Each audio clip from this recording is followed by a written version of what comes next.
नमस्कार. चला आज आपण बनवूयात केळीचे उपवास स्पेशल मोदक. हे मोदक तुम्ही उपवासाला सुद्धा खाऊ शकता, कारण याच्यामध्ये आपण रवा, बेसन, कणिक पीठ असं कुठलंच पीठ न वापरता बनवलेलं आहे. त्यामुळे हे उपवास स्पेशल मोदक तुम्ही गणपतीमध्ये जरूर बनवा, कारण गणपतीमध्ये भरपूर असे उपवास येतात बघा. ऋषीपंचमी असो किंवा गणेश चतुर्थीचा उपवास करतात लोकं. मधात एकादशी सुद्धा येत असते. त्यामुळे गणपती बाप्पाला सुद्धा आपण उपवासाचाच नैवेद्य दाखवतो आणि दिवसभर उपवास करतो. त्या दिवशी हे मोदक परफेक्ट राहतील आणि विशेष म्हणजे हे मोदक 15 दिवसासाठी स्टोअर सुद्धा केल्या जातात. तर ते कसे करावे हे आपण व्हिडिओच्या शेवटी पाहणारच आहे. तर इथे बघा, आपण 1 वाटी मखाना घेतलेला आहे. मखाना आधी आपण ड्राय रोस्ट करून घेतला. मखाना भाजून घेणं गरजेचं आहे. आता घातलेला आपण इथे अर्धी वाटी काजू आणि सोबतच अर्धी वाटी बदाम घातलेले आहेत. आता इथे बघा, ड्रायफ्रुट्समध्ये तुम्ही याच्यामध्ये अक्रोड सुद्धा घालू शकता.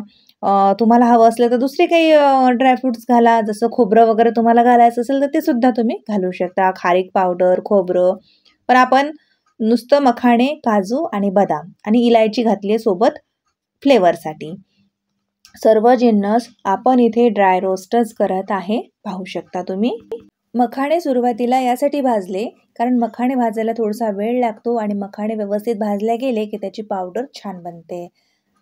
म्हणून काजू बदाम भाजण्याच्या आधी आपण मखाणे थोडेसे भाजून घेतले, नंतर काजू आणि बदाम भाजायला सारखाच वेळ लागतो, त्यामुळे ते दोन्ही सारखेच भाजले तरी चालतील.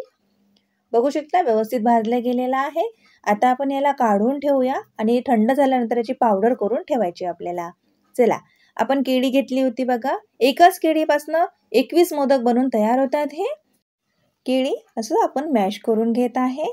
आता केळीचे मोदक बनवतोय तर लक्षात घ्या, केळी जेव्हा आपल्याला शिजवायची आहे तेव्हाच साल काढून ती मॅश करावी. आधीच मॅश करून ठेवू नये, नाहीतर केळी लगेच काळी पडायला लागते. याआधी सुद्धा मी तुमच्यासोबत केळीचे मोदक शेअर केलेले आहेत, ते सुद्धा अप्रतिम बनतात. ती रेसिपी सुद्धा तुम्ही नक्कीच पहा. खूप उपयुक्त अशी रेसिपी आहे, कारण ती सुद्धा मोदक आपण स्टोअर करू शकतो. कारण गणपतीचे दिवस आहेत, कामांची भरपूर रांग लागलेली असते. घरी पाहुणे सुद्धा येतात दर्शनासाठी. आपण सुद्धा दर्शनाला जातो पाहुण्यांकडे किंवा दुसऱ्यांकडे, शेजारी वगैरे.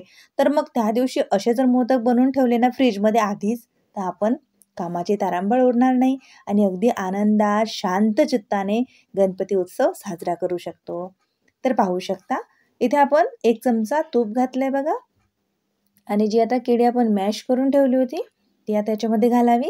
सोबतच आपण याच्यामध्ये अर्धी वाटी डेसिकेटेड कोकोनट घातलेला आहे. नारळाचा बुरा बारीकच करायचा असलो, तो जाडवाला जो येतो नारळाचा खीस तो नाही घालायचा, असा बारीकवालाच घालायचा. सोबतच 3 चमचे आपण याच्यामध्ये साखर घातलेली आहे, पाहू शकता. आता हे सर्व जिन्नस आपल्याला शिजून घ्यायचं आहे. तर शिजताना गॅसची फ्लेम अगदी लो करा, कारण आपल्या साखर विरघळेपर्यंत हे सारण शिजून घ्यायचं आहे. मोदकाच्या बऱ्याचशा रेसिपी मी तुमच्यासोबत शेअर केलेल्या आहे. इन्स्टंटवाले मोदकच्या 5 रेसिपीज कोंबो आपण पाहिला आहे, तो सुद्धा तुम्ही नक्की ट्राय करू शकता. आणि शक्यतोवर मी अशा मोदकांच्या रेसिपी शेअर केल्या की ज्या स्टोअर होऊ शकतात. कारण स्टोअर जर झालं ना, म्हणजे आपण आधी करून ठेवलं की त्या दिवशी आपली तारांबळ उडत नाही.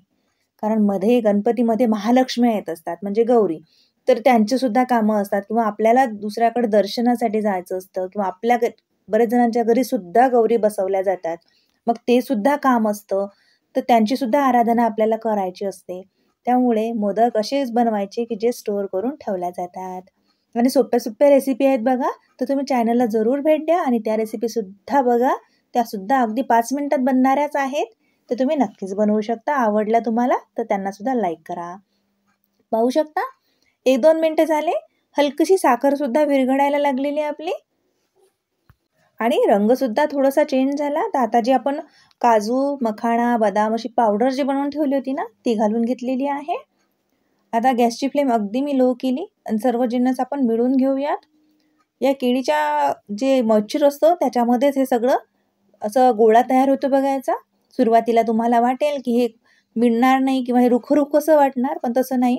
तुम्ही जसं याला शिजवाल तसं त्याला पाणी सुटतं, कारण याच्यामध्ये साखरसुद्धा घातलेली आहे. त्यामुळे वरतून दूध, पाणी असं काहीच घालायची गरज नाही. पाहू शकता मिळवता छान असं हे मिळलं गेलेलं आहे.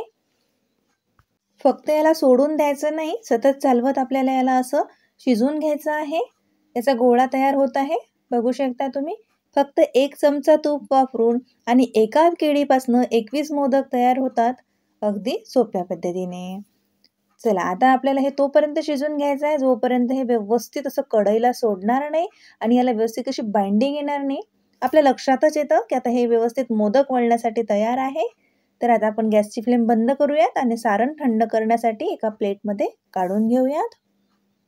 आता मोदक मोडला तुपाचा थोडासा हात लावून घ्यावा, म्हणजे हे चिटकणार नाही आणि हे मोदक आपण याच्यामध्ये बनवून घ्यावेत.